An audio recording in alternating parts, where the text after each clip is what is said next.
This is an intro. Intro. Hustle and flow chart with your boy, my boy, Matt Wolf and Joe Fear. Hey! What's up? Matt Wolf here. Welcome back to the Hustle and Flowchart podcast brought to you by evergreenprofits.com. I'm here with my business partner, Joe Fear. Wow, that was very robotic of you. Hi, guys and gals. Today, we're chatting with a buddy of ours that, for me, it goes kind of far back to this like networking thing way back in the day. But we also like to hang out at breweries together occasionally. Once. And Paul actually didn't drink beer. But that's okay. He's cool enough to come out and hang out with us. His name's Paul Lemberg. He's here in San Diego as well.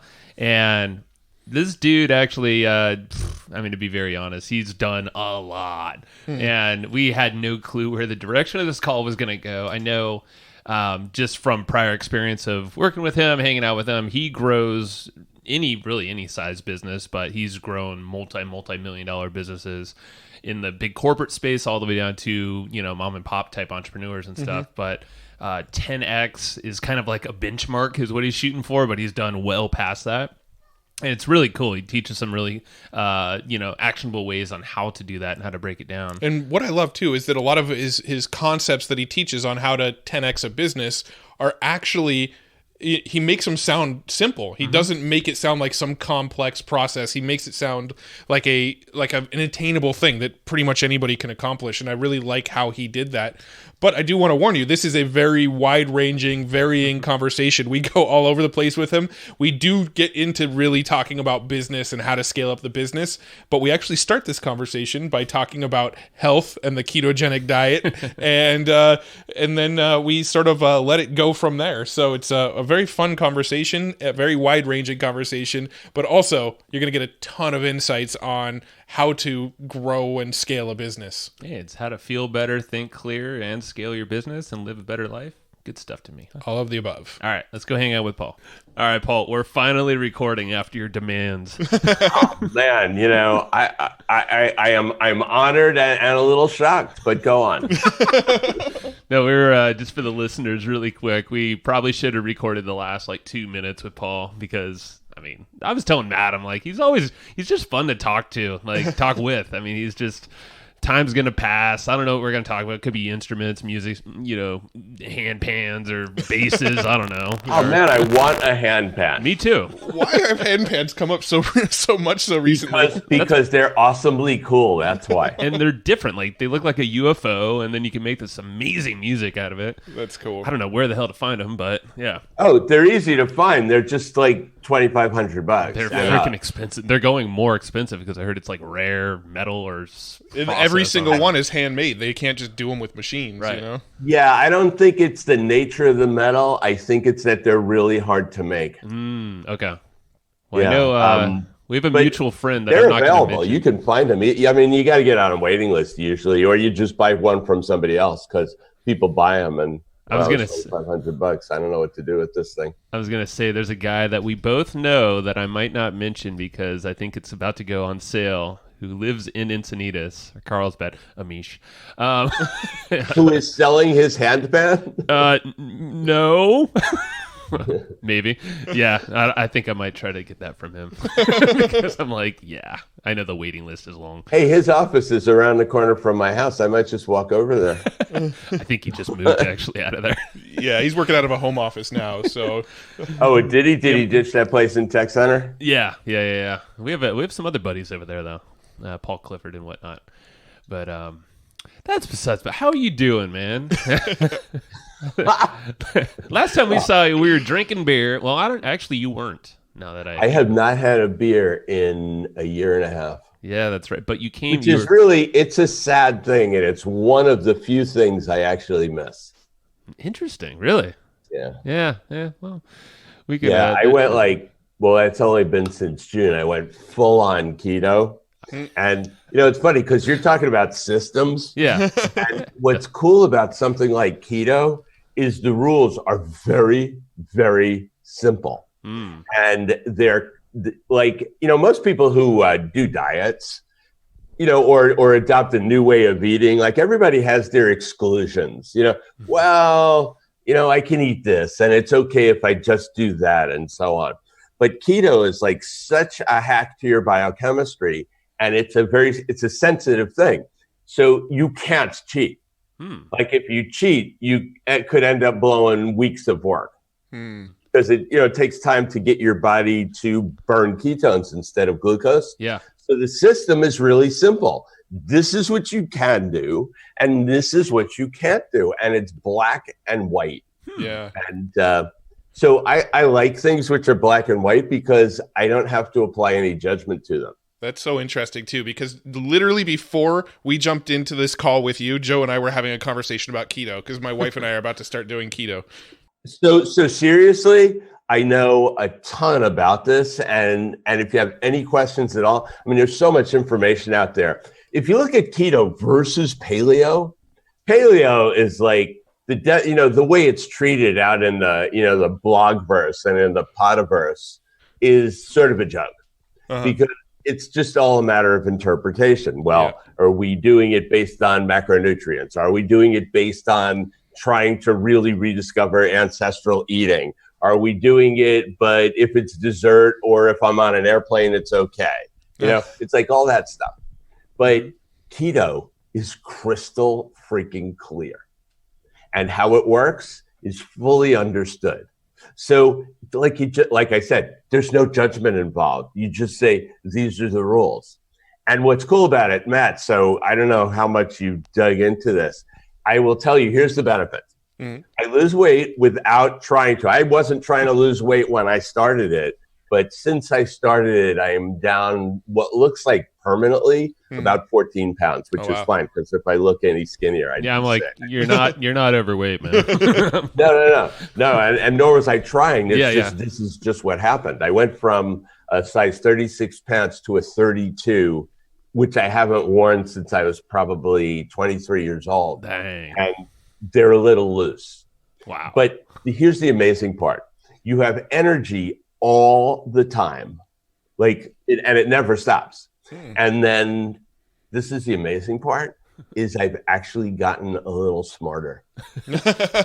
Well, like your brain works better on ketones. Yeah. And mine absolutely works better on ketones. It's amazing. So are you a butter coffee guy in the morning? Yes, I am. I'm actually drinking that right now. Yeah, I found the source for again, I'm a systems kind of guy. So I tested a lot of ghees. Yeah. And I found like the most amazing ghee of all time. Oh, what is it? I'll give them, it's called Pure Traditions.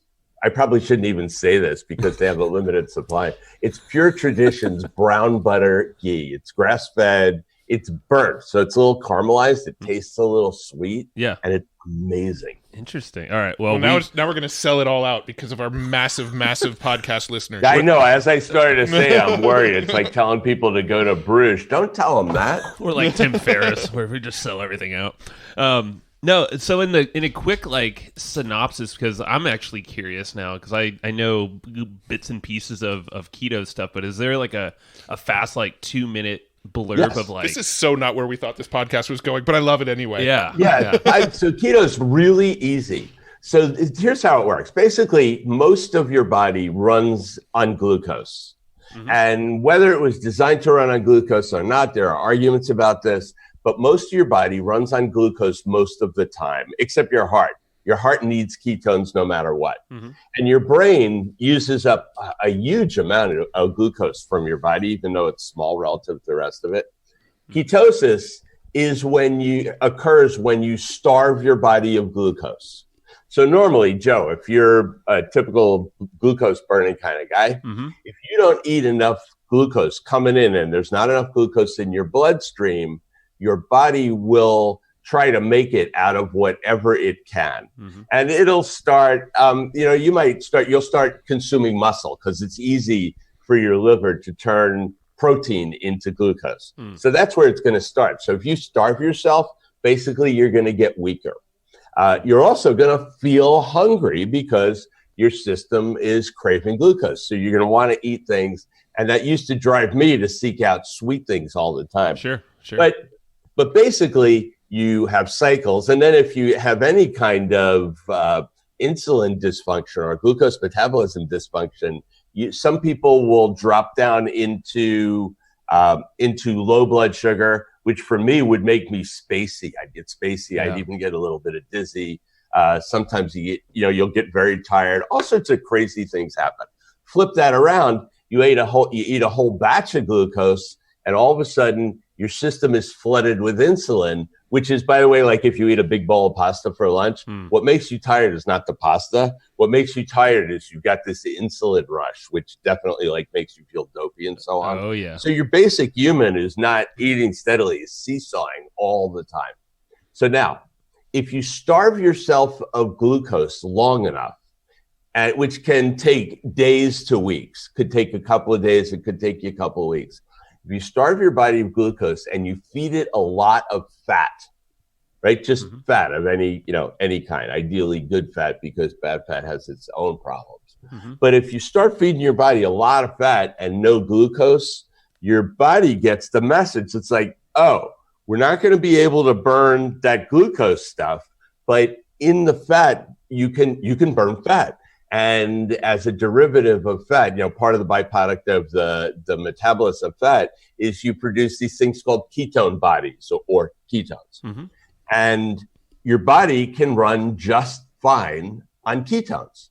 And it has an amazing benefit, which is there's no up or down on whether or not you have fat to burn, because any basic normal male who's not like obese, but say a normal sized male has about 80 days worth of calories stored into fat all over your body. Wow. So if you don't eat, and I frequently don't eat because I kind of lost interest in food. If you don't eat, your body goes, well, I got plenty of this stuff lying around. So it just starts metabolizing the fat from various parts of your body. And you're never, ever, ever hungry. And your energy never drops because you have this steady, nonstop source of energy. You also don't get that whipsaw feeling because your body doesn't use insulin in the process of extracting fat from your body. Insulin is one of the things it does is it puts fat into your body, but it doesn't take it out. So like amazing stuff happens. And then your brain prefers glucose in the sense of that glucose is easier to deal with, but your brain in particular runs better on ketones. Yes. And there is no doubt about this thing. Once you hit ketosis, you'll notice that you stop forgetting the things that you were forgetting. You're sharper, at least for me, I'm sharper, I'm faster. I'm like, it's like better in every way, and it starts to be noticeable. So it's really neat. I mean, the simple thing is Matt, my advice to you is get a scale and become familiar with what amounts of food are worth in terms of glucose. Food scale. And you don't have to be obsessive about it. I am not obsessive about it. I find weighing food depressing, so I won't do it. But again, because I'm a little bit of a systems guy, like I said, well, all right, how many of these nuts is really a quarter cup? I don't know what a quarter cup looks like. Yeah. But I take the scale, I drop a bunch of pecans on it until I get to 30 grams, and okay, I know what that's worth. And so you just sort of look at the stuff that you eat habitually, and you get a sense of it, visually, and then you just stay inside those parameters. I love it. The one other thing that's tricky about ketosis, if you don't catch it, is if you eat too much, your body needs a certain amount of protein, which it uses for basically, maintenance and reconstruction. You can't grow muscle. You can't pack on muscle if you don't have enough protein. You can't even fix the muscles you've got if you don't have enough protein. You need it for all your organs. You need it for everything. Like you don't need a single gram of carbohydrates, none. But you do need protein, and you need enough of it. So there's various ways to calculate how much you need. But if you go way over that number, and I was living on steak, right? I was living on pure meat at one point, and it wasn't working.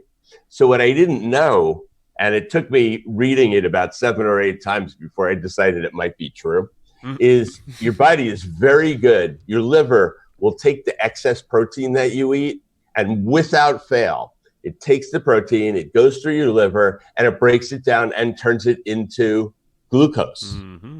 So if you're overeating protein, you have a ready source of glucose in your body, and it'll keep you from going into ketosis. Interesting. So that's the one thing that isn't, I don't think it's stressed enough, that you just get a handle on it. You go, okay, I'm this big.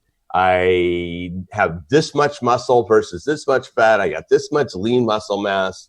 And you multiply that by whatever the number is you've chosen. There's different numbers. No, that's interesting. It makes me wonder if, a lot of the people that don't have success with strictly paleo, that's sort of the reason. Because most of the people that I know that do paleo, it's just how much protein can I stuff into my body, Yes, that will keep you from going into ketosis. Yeah. It absolutely will.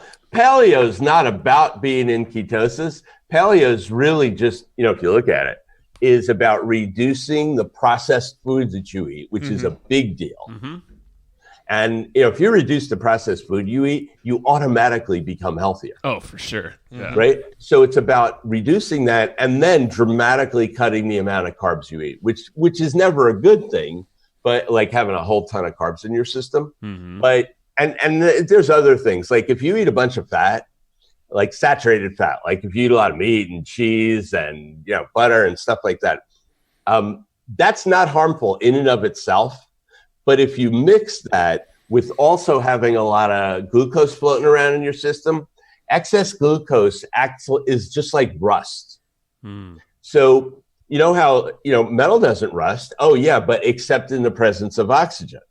Right. So if you have iron in it and you flood it with oxygen, it oxidizes it.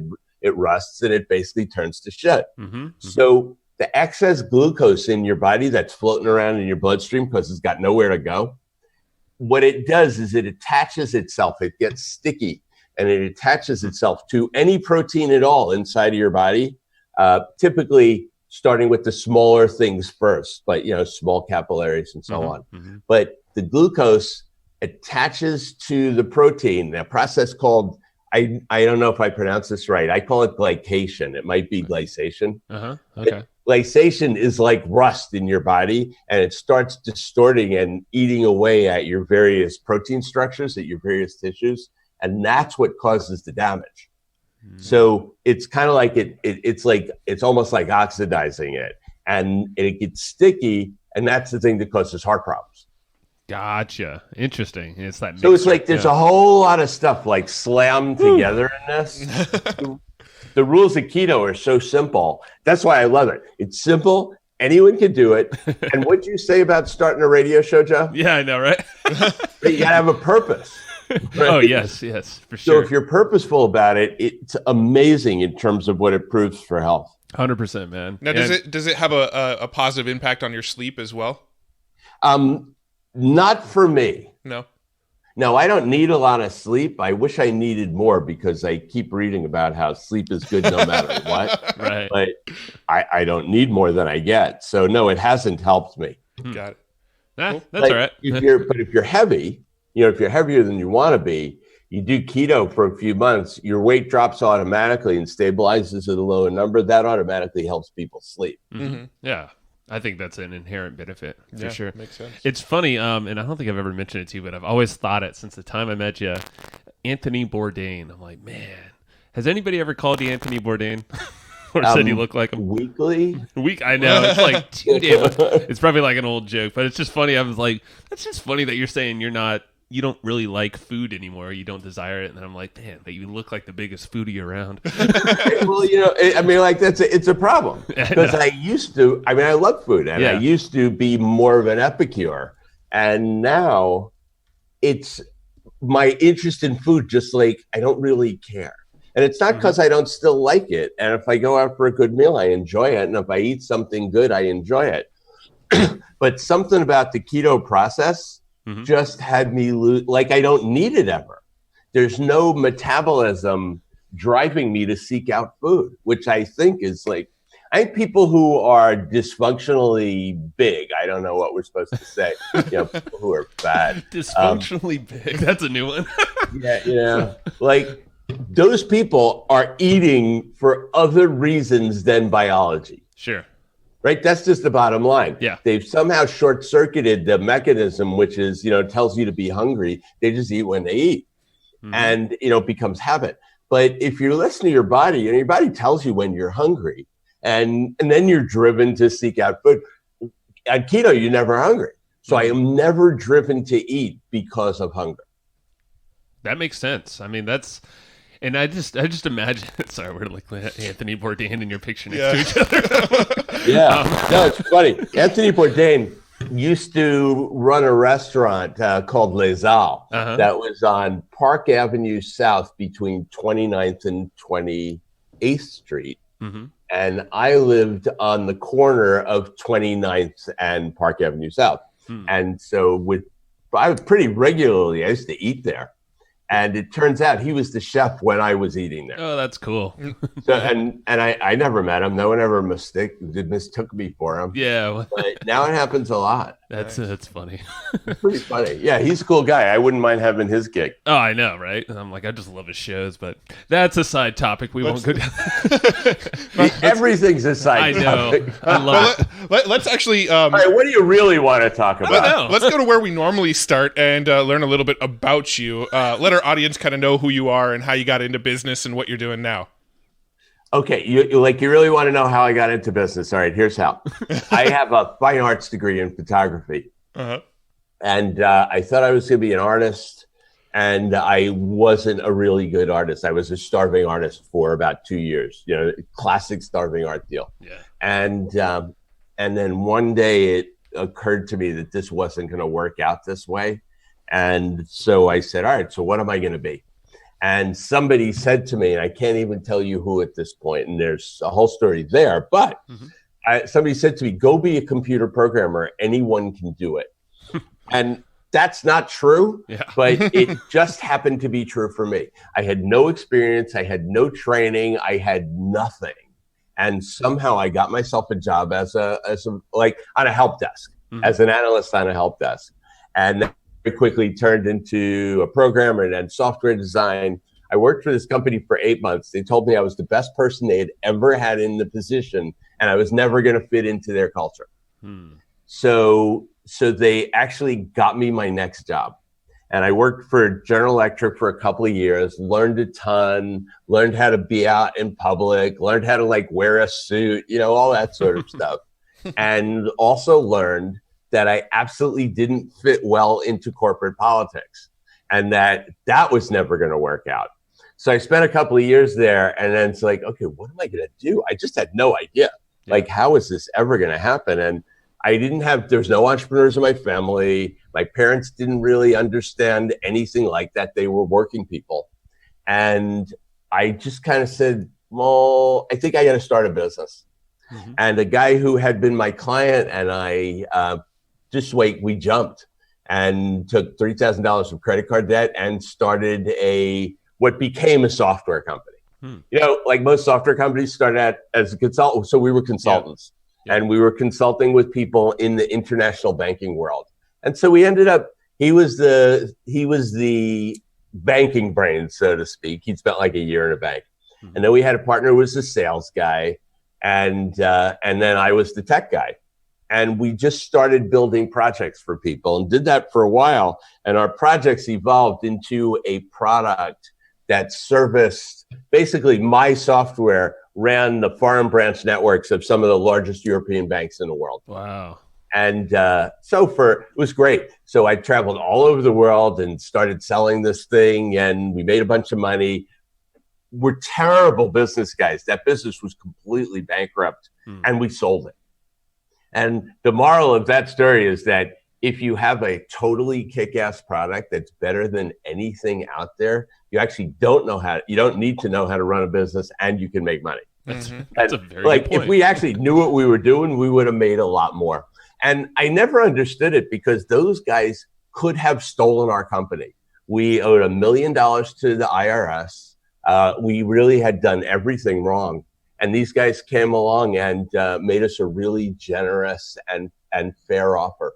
Wow. So I worked for that company for a year. They eventually fired me. No surprise. I took about a year and a half off because I had a non-compete.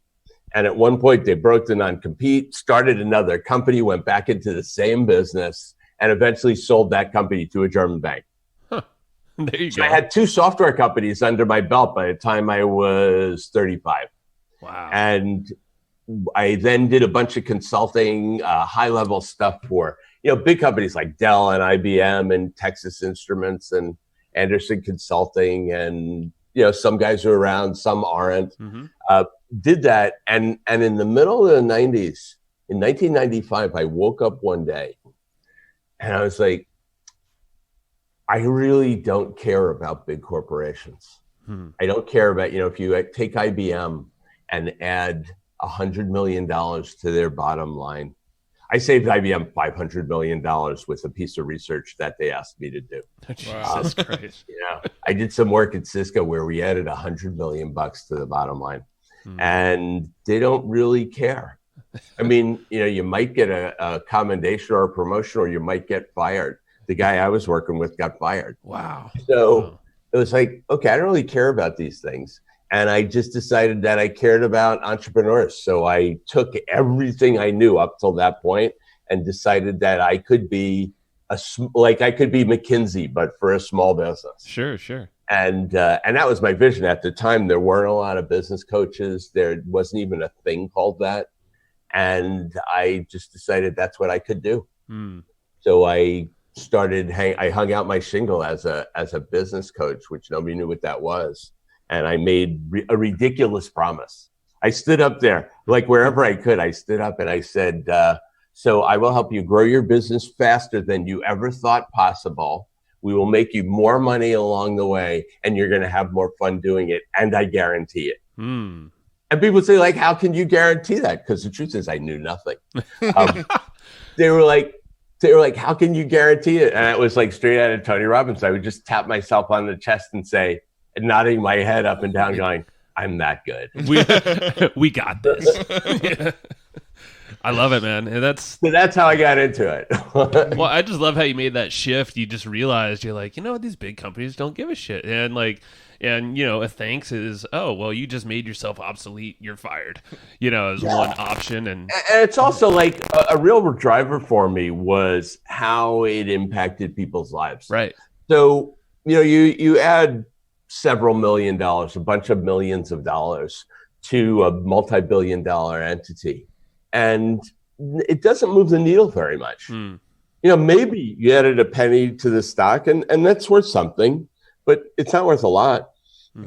Whereas if you have somebody who has a $500,000 business and you get them to a $2 million business, you probably changed their lives in many, many ways, as well as all their family and all the people around them and everything. And the same as you take somebody with a $50,000 business and who are scraping by, or even $100K business. After you pay your expenses, there's not a whole lot to live on. Sure. And you help somebody turn that into a $500,000 business, like a 10X over the 50K. Jeez. You've transformed their life. You turn it into $1 million business. It's like, wow. And then maybe you get them to be a $5 million business because they're really committed and they're busting their butt. And everything's different forever and ever and ever. So I dig that. I love it. And it's kind of, we're at a workshop and someone was talking about how one of the roadblocks are to basically grow their business bigger than just them, because they don't want to have to, deal with all the other stuff. But it was kind of a mind shift that, and this is kind of that kind of workshop. And it was like, okay, but think of the lives that a business owner affects. Every time you hire someone new on your team, you grow your business a little, slightly more. But then you hire a project manager, or even if it's an outsourced person, just imagine the lives you're affecting. And the fact that you come in and now it's like, okay, let's ramp it up where whatever it might be. Now you just added maybe a few more people to the team. And that's a few more lives that now can be trickled, and it's kind of that ripple effect all the way through.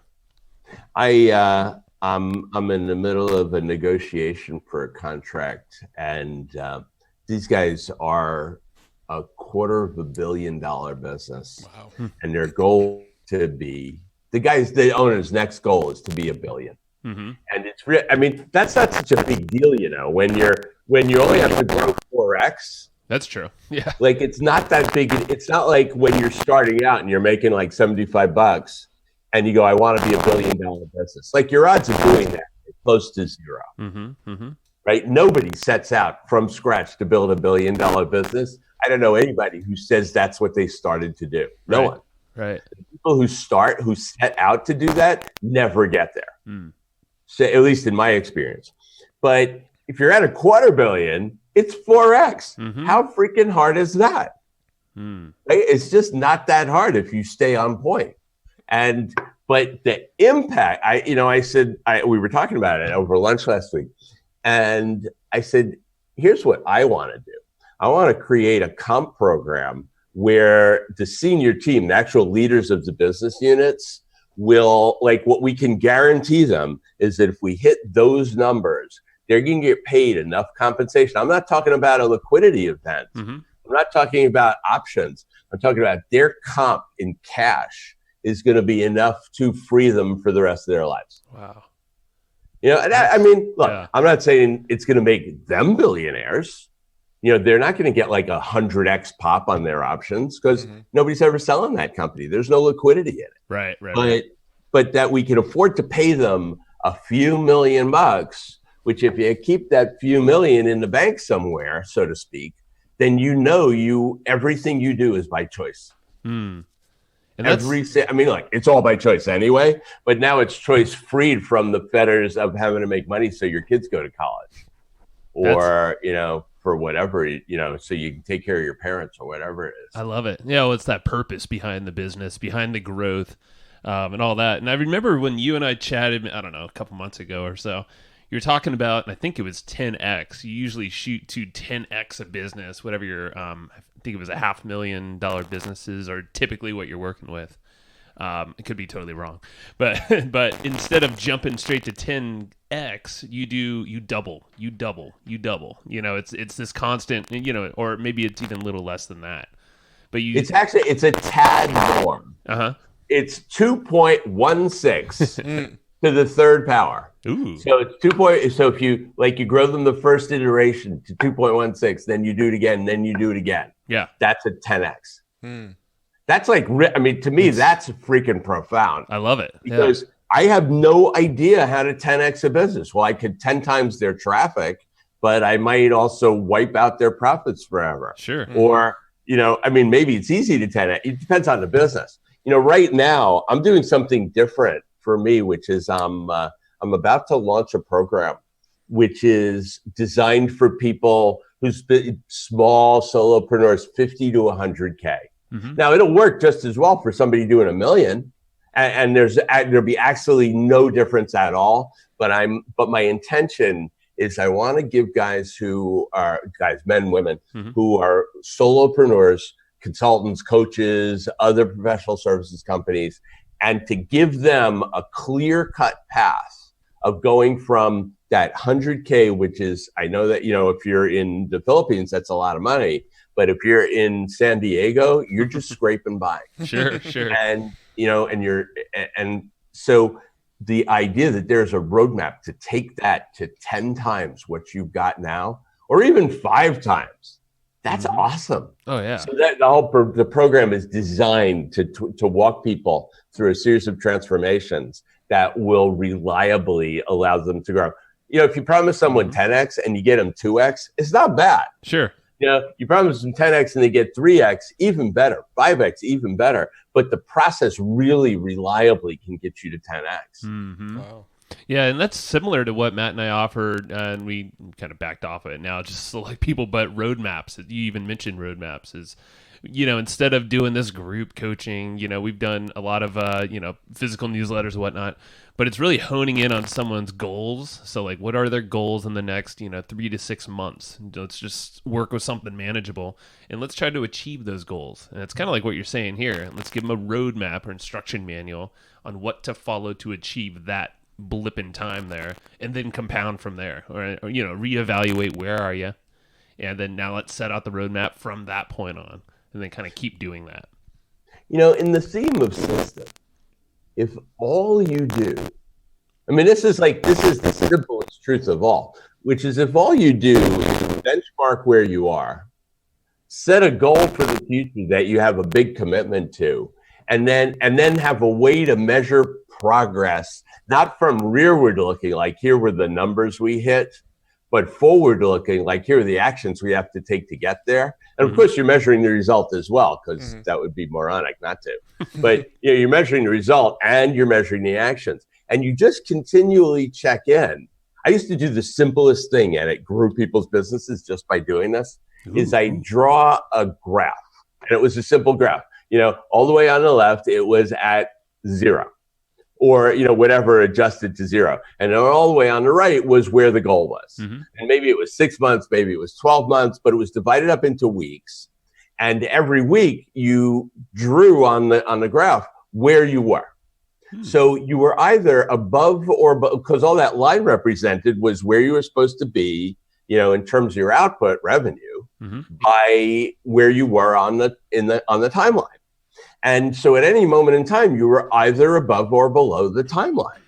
And you look at it, well, if you're above the timeline, fine, just keep doing what you're doing. But if you're below the timeline, it's like, dude, you're off the timeline. We got to push that number up. And then you just ask the question, well, okay, what would push the number up? And if that is the only thing that you do, you can get mind-boggling results. And that's, I would imagine, keep asking the question. Yeah, like what do we do? And that's one of the biggest things we deal with people that are kind of, maybe they have 100K business, but also $1 million plus business is always focus. And it's like, okay, cool. We have a plan and all that, but we constantly hear, during these check-ins, it's like, oh man, it's so hard to just focus on this. Like, I want to try this. And so but there's a secret to that. Yeah. Which is if you just keep tying them back into their goals. To me, that's the beauty. The beauty, it's like what we started out by talking about keto. Like the beauty of keto is you don't have to think about it. You say it's black or it's white. It's this or it's that. And if it's this, it's like, cool, we can do it. If it's that, no, I can't touch that stuff. Right. And it's the same thing. Like, here's my favorite. My favorite is you're running, say, a Facebook marketing program, or you're running native ads, or however you're driving your traffic. And then some really good sales guy from the local TV station hooks up with your client and pitches them on some deal where he's going to spend $50,000 minimum that he can't test, right? You cannot test like at 5,000. You can't test at 500. You can only test at 50,000. So the guy's ready to commit, like, for multiple $50,000 throws to be on TV. And I'm like, why are you doing that? How are you going to measure it? And what purpose is it going to serve? And why do you think that's better than what we're already doing? And it's like, oh, okay, yeah, no, maybe it isn't. Good, yeah. Yeah. And it's like, it's so easy to get distracted because that's a sales guy's job, is to distract you. Especially when you live in the marketing community, or you just like, you're inundated with all these emails. You're just like, good luck, man. You got to definitely keep them on a short leash, Yeah. And the more you market, the more you attract people who are selling marketing. Sure. That's definitely that's why we shift away into different niches now in what we're doing, for sure. Now, are there any systems that you could think of that you pretty much use anytime you go in and work with a business? Is there anything like that's like a common recurring? Okay, let's go plug this into this business, and you find that almost every business needs it. So the simplest thing, the absolutely simplest thing, is what I was talking about before, which is plugging in a dashboard. To me, that all by itself, again, without making any other changes to the business, adding a dashboard that reflects not just results, because all results tell you is that the things you didn't get you where you wanted to go, or that it did. Or maybe it doesn't even tell you that. Maybe your results tell you that Mercury is finally out of retrograde and moving in the normal way again.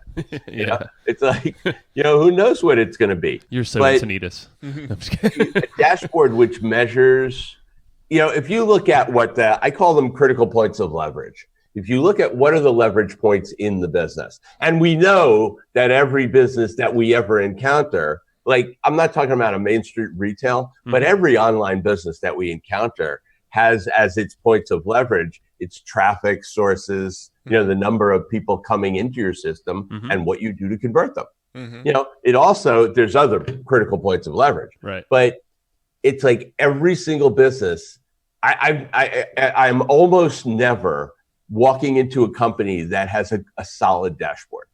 They measure things, but people measure, and what people mostly measure is they mostly measure revenue.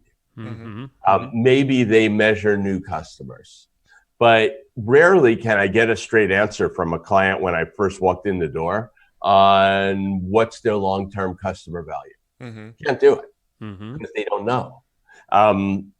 Ask them what it costs them to get a new customer. They don't know. They may know their lead cost, but they never think it all the way through. Like, well, what did the customer cost me? You know, and we know you put those two things together, that's the secret to having your marketing blow through the door. But the one thing, Matt, that I'd say that everyone needs is they all need a dashboard that is reflecting the forward-looking measurements. So what tells us what predictive? What tells us what the company's going to be doing in 1 month, 2 months, 3 months? And a dashboard that measures those forward things for each of the critical points of leverage. If you do that, then everything else is the machine tells us what we need to do next. So that's the one thing that I find is universally it changes everyone. Right. Now, when you say a dashboard, are you talking about some sort of like online software tool, like an Excel spreadsheet that you're constantly keeping tabs on? I mean, what do you tend to use? So there's all sorts of cool software out there to create beautiful looking dashboards, and I don't do any of it. To me, that's just like a waste of time. It's not a bad idea, and they're cool, but it's just not where I put my attention. I think an Excel spreadsheet, which is as close to manual as you can get, is fine. And I don't care if the data is input by all sorts of fancy API bridges and Zapier and if this and that. It's like you could do it that way, or you could pay an intern to keep track of the data. Yeah, it doesn't matter. Yeah, and that's it. And Matt's actually pulling up ours right now because we do have a dashboard. We track all sorts of different metrics. I think the thing that we lack, and I think a lot of people lack, is that forward-looking. Like, hey, because we have our goals, but at the end of the day, maybe there's a question of like, okay, well, am I shooting my goal too high? Like, is this not, or, is it too low? And obviously, creating that bridge to get to that point. I guess, how do you work, or how do you figure out someone's goal, from when you first start looking at their business? I'm driven a lot by what people want. Yeah, it's just what they want. Yeah, I had a client when I was my first foray into being a coach and advisor was I'd work with anybody because I needed to create a business. 3 weeks after I quit this wonderful job I had, I found out that my wife was pregnant with our first child. So it was like, okay, that was awesome because the timing, had it been reversed, I might not have quit. Sure. I might have felt the weight of the obligation, but instead I got to quit feeling very carefree at the moment. And then found out that I had to do something for real. So when I segued into then for a long time, I specialized in software companies. And one of my first software clients was a guy in Portland, Maine, whose offices were right across the street from a little marina. And he said he wanted to take his business. His business was doing, I don't know, sub $1 million. No, that's not true. It was doing a little more than $1 million, and he wanted to take it to $4 million. And I signed on and said, sure. But I was curious, like, why not more? And it was at a time in my life when I really did believe that more is better. I don't now, but I did then. And I was like, how come only $4 million? I said, we could take this thing to wherever.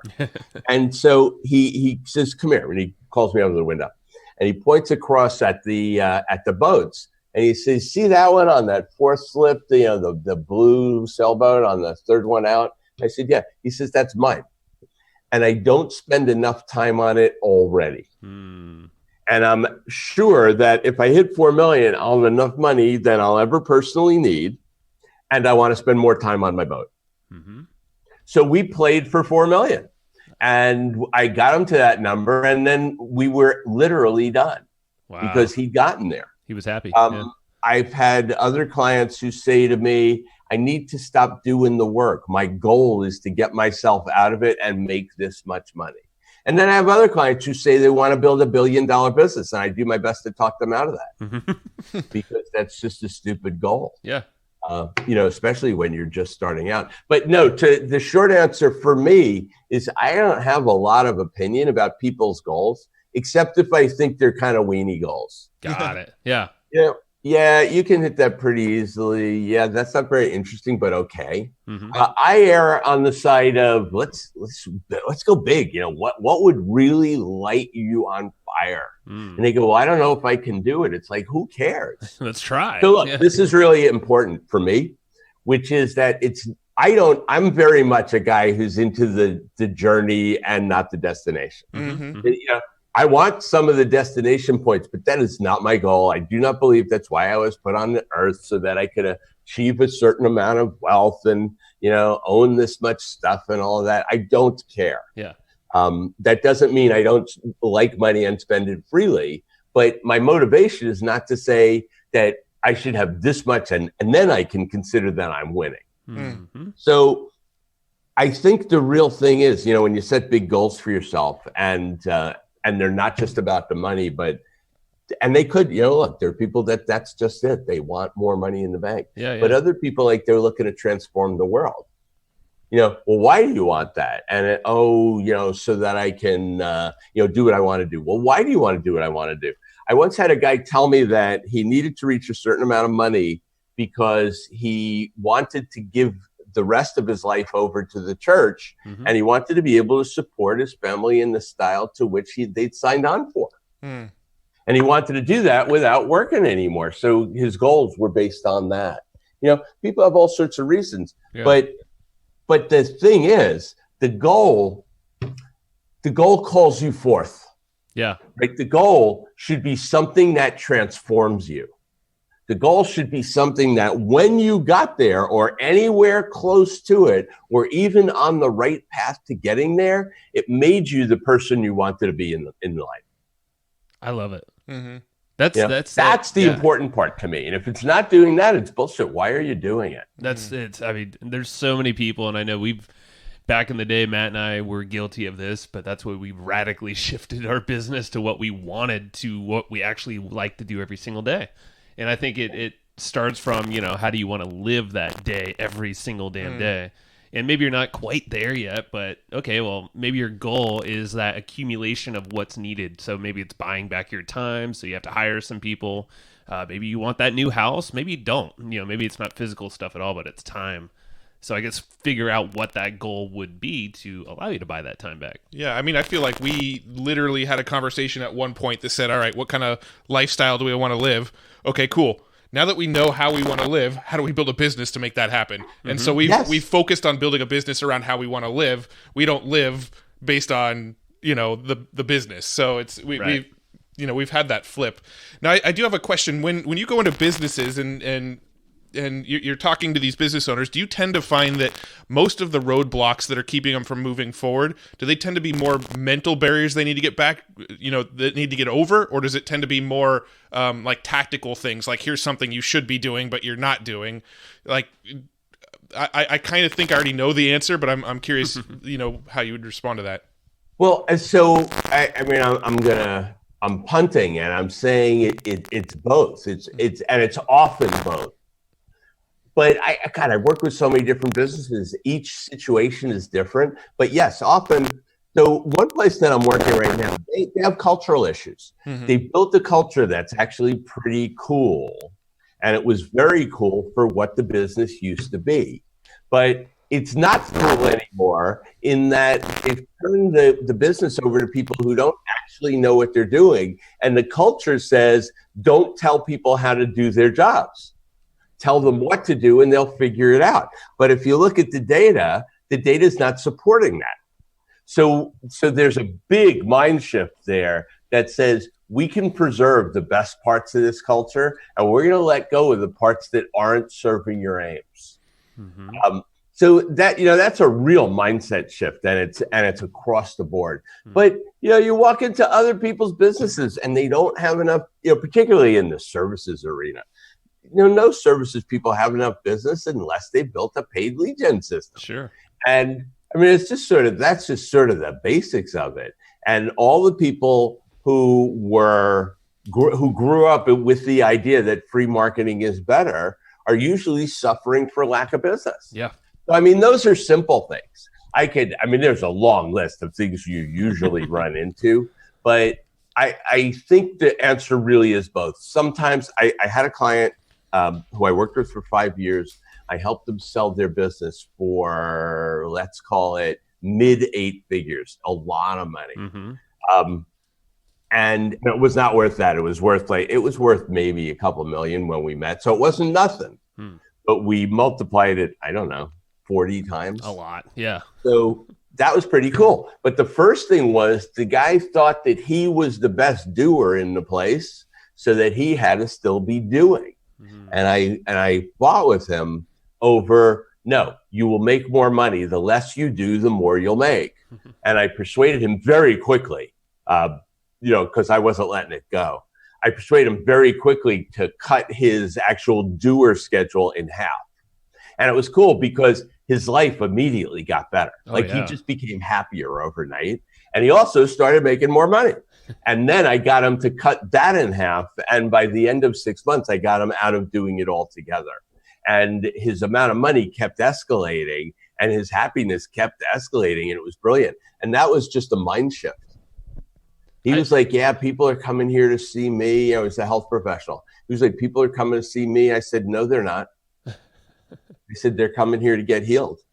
Mm-hmm. And so we started changing things a lot. And a lot of it was mindset. And then the rest of it was finance. In that business, I just figured out a financing mechanism to make it work. And that's what caused all the growth. What was I'm actually curious of how you quickly convinced him to just let stuff go, because I think that's something. I mean, I'm just speaking just selfishly. Matt and I think, are guilty of doing a lot of that. We just kind of default to let's just get the shit done. We know how to do it enough or good enough.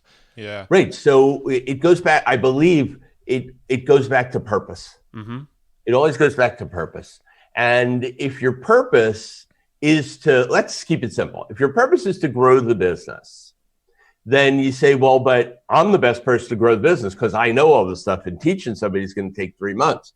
It's like, okay, but if we teach somebody, and not only do we teach them, but we use the teaching to build a system as we go, then once you get past the systemization process, now you have scalability.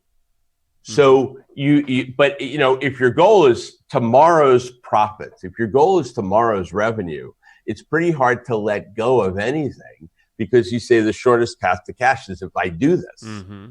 But if your goal is scalability because you want 10x, and there's no freaking way you can deliver 10x, right? You might be able, because you're marketers, you might be able to get 10x worth of business, but if you're also the doers of stuff, well, you can't deliver 10x worth of business.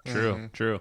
So your limiting factor is your ability to deliver, and it's like it ain't possible. It's simply not possible. Now, if your life satisfaction derives from the doing of it, then you have to be able to. Then you have to hire leaders, and you can be the chief doer. It's okay. I helped a friend of mine systemize his architecture business. And his goal was to be able to make the same amount of money while riding his motorcycle around the world. Love it. And basically what we did was we systemized every aspect of his business and brought in a lot of technology so that he could do his part, which he was a genius at, which was the design part. Mm-hmm. He was great at bringing in the business. So he couldn't bring in business from the road, but that was okay. He did that when he was home. But what he could do from the road was all his design work. Sure. And he did it from an iPad and a MacBook. That's freaking awesome. And so we systemized everything but his design work. And that worked out fine. Mm-hmm. So he was the doer of that, and everything else got delegated. I love it. So, but the answer to your question, which is like, how do I stop thinking I'm the doer? Is if your goals are big enough, you quickly realize that you can't do this the way you were doing it. Yeah. You simply can't. Have you ever seen the mastery curve? I've heard of it. I don't think I've seen There's it. There's this beautiful little book. who's written by a man who I never can remember his name, but we can find it out really fast. Yeah. His name is George Leonard. Okay. This book was written ages ago. It's been like a popular seller forever. And it's just this little book called Mastery. Mm-hmm. And in the book is a picture of a graph. And if you think of a sine wave, that's just pointed up. Yep. It's pointed up and to the right. Mm-hmm. And basically, you learn something new. And what happens? Your production goes down because you're trying to integrate the new thing. But then quickly, production gets integrated and now you start going up. So you go up for a while, you eventually plateau, and now you're stuck again. So now you inject something new and your production immediately goes down, right? And then you start to get better and better. And then eventually it's fully integrated and now you plateau again. That's the mastery curve. And so if you can persuade people that that's okay, and they have big goals which are going to cause them to change, that's how you do it. That makes sense. Because otherwise you go like, no, I want the result.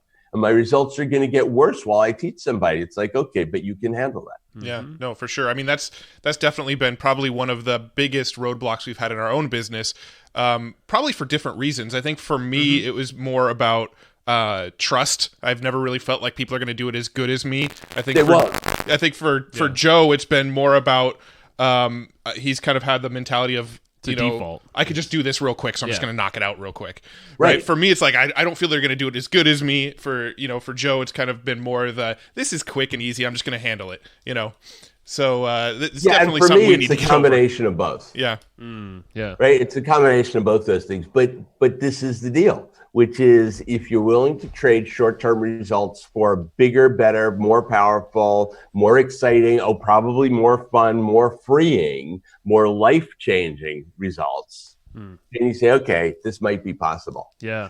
And that's when you trade I can just bang this out for I can just teach someone how to do this. Yeah. But the other part, specifically Matt, it's like that no one will be able to do it as good as you. So here's how I look at it. There's 330 million people in the United States, and there's 7 billion people around the world. And then we have stuff like Upwork and Fiverr and right. Whatever. Like we have tools to find people who are super freaking talented. Yeah. And if you're committed to the long haul, then you can find people and they're going to be smarter at it than you do. Maybe not up front, but maybe when you teach them what you know, they'll do it better. And there's a lot of people out there who, if you can figure out how to target the ones who have potential, you can get people who do anything that you do better. In fact, you can help them be better. Yeah. And you just have to be willing to not be afraid of that. And I think a lot of doers are afraid of that. I think like, so. Well, I don't want somebody who's smarter than I am. No, you're an idiot. If you don't hire people who are smarter than you are, you're an idiot. Yeah. Yep. That's an ego thing right there. Agreed there. Oh, man, this is good stuff. And a lot of people don't want to. For sure. Yeah, they fight it. It's that. Yeah, I don't know. I love it. And actively, you'll be happy that we are actually having, we have a few people sourcing correct people for the roles that we're looking to fill. So we're headed that direction. Yeah, Paul. We essentially hired a headhunter to grow our business for us. So no kidding. That's pretty cool. Yeah, no, it's pretty sweet, but that's a whole tangent. Should we start wrapping this up? I'm just looking at the time. I want to be conscious of that. Yeah, I feel like we could talk for hours. Always, I know. Well, what's one big thing that, and I occasionally just think of this, like what's a question that someone should be asking you if they're looking to grow their business and maybe you just don't think you're asked enough? Like, is there something that's in your brain where you're like, man, I just wish we just talked about this thing? I mentioned it earlier. Okay. Which is what are the critical points of leverage? What are the things that if we focus our attention on them, we can reduce the input or even keep the input stable and increase the output and the speed. And for every business, there's just a small handful of those critical points of leverage. And to get an understanding of those unleashes the power of the business. So, and it causes you to look at all sorts of other aspects, but that's the place to start. Like, what do I do next? Well, what's the most important thing? Well, I don't know. Well, what's the thing that's going to move the business fastest right now that you can do? And that's where the leverage is. And if we can define the leverage, then it's easy to define the dashboard for it, the things that measure it, things which are going to impact it, what kind of staff that we need, like everything flows from that. What systems do we need? If you were taking on the idea of systemizing your business, where do you start? You start with where the greatest leverage is. And if you systemize that one thing, you've transformed the business. Now you look for the next point of leverage and you systemize that one thing and so on. So I think that's it. And I think the other thing, which I've started to think about a lot lately, is what are the rules around here? In other words, people operate with implicit rules. They have all sorts of guidelines in their head about how things are supposed to be. And they're always making decisions based on how things are supposed to be, but they don't talk about those things. So all that stuff is happening. For some people, it's happening in their heads. And then for some people, it's happening unconsciously. And if you can, so I asked the question, it's like, so what are the rules around here?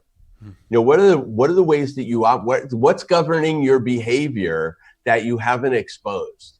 Because once you can make them explicit, then you have the chance to evaluate, well, which one of these rules actually matter today? And which one of them, are because my dad was an alcoholic and he beat my mother, and I came up with some rules about how to live, which I'm running my business by, and I didn't even know it. So the idea of what are critical success factors, which is what's going to tell you, what's more important than everything else, and what rules are you operating by that you're not even conscious of. Because that's where you get to, like, there's all sorts of things which are coupled together, which tie into each other. And you, like your normal walking around self, has no idea why you're doing it that way. You just think it makes sense. And then you start to look at, like, what are the rules? How did I decide this?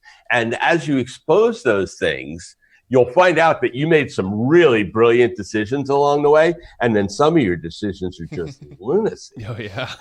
You're like, why did I come to that decision? And the more you can become clear about those, the freer you are. I want to, if we're going to wrap this up, I just want to leave people with this. I believe that being an entrepreneur is one of the fastest paths to personal development that there is. Not everybody I meet is interested in being the best version of themselves, but I'm no longer interested in working with people who that isn't what they're interested in. I'm really only interested in working with people who are trying to build rockin' businesses that serve whomever their constituency is, but really serve them. And their personal mission is to be the next best version of themselves. And running a business is the fastest path to that, because once you start to expose your whys and wherefores and how you're making choices and so on, you get to retool yourself. And that is awesome. I love it, Absolutely. Man. And I 100% agree with that statement. This is why we love talking to, so many entrepreneurs, because everybody has their own take on it, but everybody's kind of gone through it too. So it's just so many cool stories, things that you could take from others. And thank you for sharing, man. That means a lot. And I guess wrapping up here, you already mentioned a book, and we're definitely going to check it out, Mastery by George Leonard. Is there any other book or some kind of resource you kind of you see yourself going to often? It's funny. Lately, I don't spend a lot of time reading business books, just because I've been reading them for so long. They're mostly redundant. Sure. There's not a lot of new ideas out in the world. There just isn't. These ideas were invented. Every motivational idea you've ever heard of has been covered in Think and Grow Rich and the Science of Getting Rich. So, you don't need to read any more of those. And most of what giant company CEOs do doesn't really, so here's the book I don't want to read. I don't want to read Stealing Fire. And I don't want to read Stealing Fire because if I read how the US government and Google have hundreds of millions of dollars set aside for this really cool equipment that's going to help people explore consciousness, it's like, can I get one at Costco? Where do I get one of those things? And I can't do the stuff that they're talking about. Yeah. And I find that most of the books, it's really interesting to think about how Elon Musk thinks and so on. Mm-hmm. But I got to tell you, I don't have those kind of resources. Sure. I can't do those things. So I'm more interested in like talking to you guys. Yeah. And say, well, how'd you get from here to there? And I just find that to be much, much more valuable. So the stuff I read about history. I read philosophy. Lately, I'm reading a book about, hold on a sec. I'm reading a book about plant intelligence right now. Ooh, and how plants, like this guy shows us how bacteria operate intelligently and how plants operate intelligently and how the stuff in ayahuasca doesn't just grow down in Peru and Brazil, but it's actually in every single ecosystem on the planet. Oh, wow. And I'm like, this is the stuff I'm interested in now. I love it. So my reading list is probably not all that valuable. No, I think that's even, there's a debate that's even just as valuable or more. I'm with you. I've been known to read very random topics for books, and I've mentioned some on the podcast, and some of our guests have been, really? Why do you bother reading that? Like I have books about like how to build bat houses and how to care for bats because they cut down on the amount of mosquitoes and harmful bugs in your yards. And I love just reading about random topics. I'm with you. I'm kind of over the business books. Well, actually, Elon, I think he even said this, is like if you read so much, you can then start to connect things that maybe you have a knowledge in marketing, but or business, or maybe just two different subjects, history and bats, for instance. Find a connection. Yeah. And like, I mean, I would seriously, if I once had an assistant who said, "So what business books are you reading lately?" And I was like, "None." And he was shocked. He's like, because all he was doing was reading a bit. If you read 20 business books, like the first 5 of them might be cool. The next 15 are just going to be a rehash of the first 5. Yeah. Mm-hmm. Yeah. And I know that's a blanket statement. It's not strictly true, but it's pretty true. Yeah. So for me, like the more widely and strangely you read, and the more widely and strange people you talk to, you start to build a web of, you just said it, like you start to connect the dots in ways where like you're gonna start to invent ideas that you have no idea where they're coming from. Yeah. And so it's like, business books. I don't know. I bought 2 this year so far, and I just can't seem to spend a lot of time reading them. That's why I typically resort to just like the Cliff Notes. There's flash book summaries. It's like, just give me the meat, and then I'll maybe dive in deeper on something I'm really, really into. But that's a whole side topic. Yeah, I mean, people should read my book, Be Unreasonable. Everybody should read Well, there that.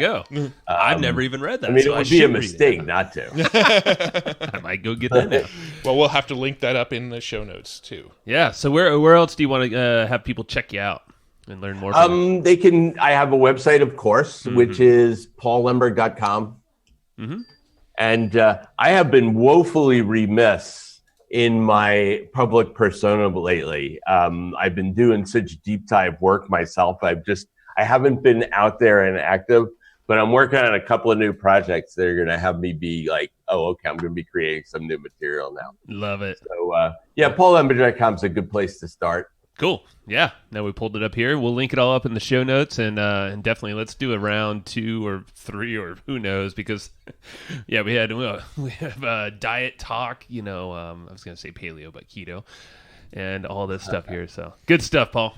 Yeah, I mean, next time we can actually talk about like real business strategy. That'd be cool. It's fine. It's living life. We're good, man. There'll definitely be a round 2 for this one, because I do feel like we could go on for another 2 hours, but unfortunately, or fortunately, however you look at it, we've got other interviews we got to do today. So there are limits. All right, guys, take care. Have a good one. See you.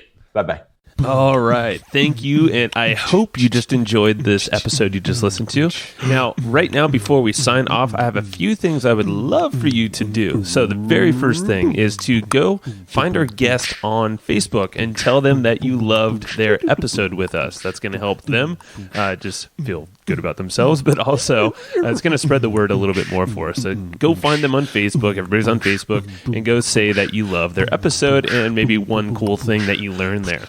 The second thing is to go to iTunes and subscribe to our podcast. Just look up Hustle and Flowchart and hit the subscribe button. And the very last thing, the third thing, is to leave us a review on iTunes or wherever you're listening to this podcast and help us spread the word more. That's how more people are going to get this awesome knowledge, this cool podcast training, and a whole bunch of other cool free training that we give out at evergreenprofits.com. So that's about it. Go find them on Facebook, go subscribe on iTunes, and leave us a review. You would be amazing if you did that, but you're always amazing. So thanks for listening, and we'll catch you in the next episode.